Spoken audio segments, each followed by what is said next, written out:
Ito nga pala ako guys ng Bicol Express. Ayan guys, kupos ko muna. Tinatanggal ko muna mga ibang taba. Ito ang ating ingredients guys. Meron tayong chiling green at chiling labuyo. Ayan, sibuyas at bawang. Lalagay tayo ng sitaw guys. I-set aside ko muna guys ang iba. Ayan. Isutay natin ang ating garlic at sibuyas. Pinagsama ko na. Imikos-mikos natin.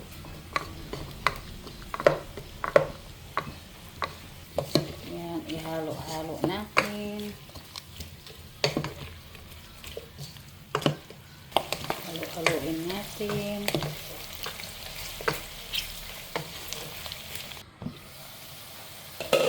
Ibuhos natin ang ating gata.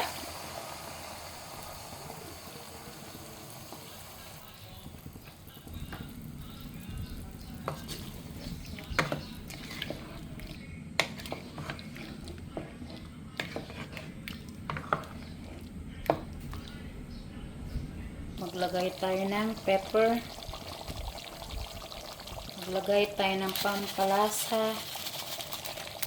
Imikos-mikos natin. Ayan guys, napaka-creamy na niya.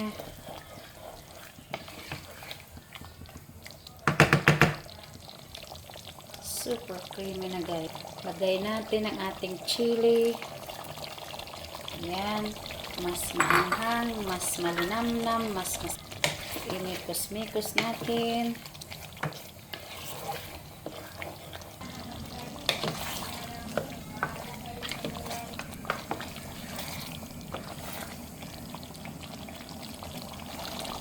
Lagay din natin ang ating sitaw.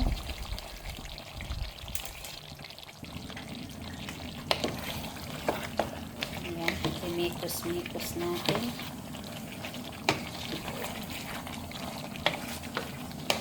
Ito guys, itsura pa lang, napaka-yummy na. Sobrang sarap nito guys.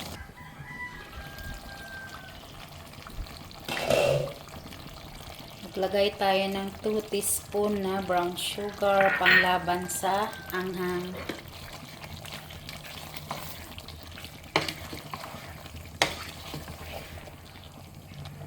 Luto na guys ang ating Bicol Express.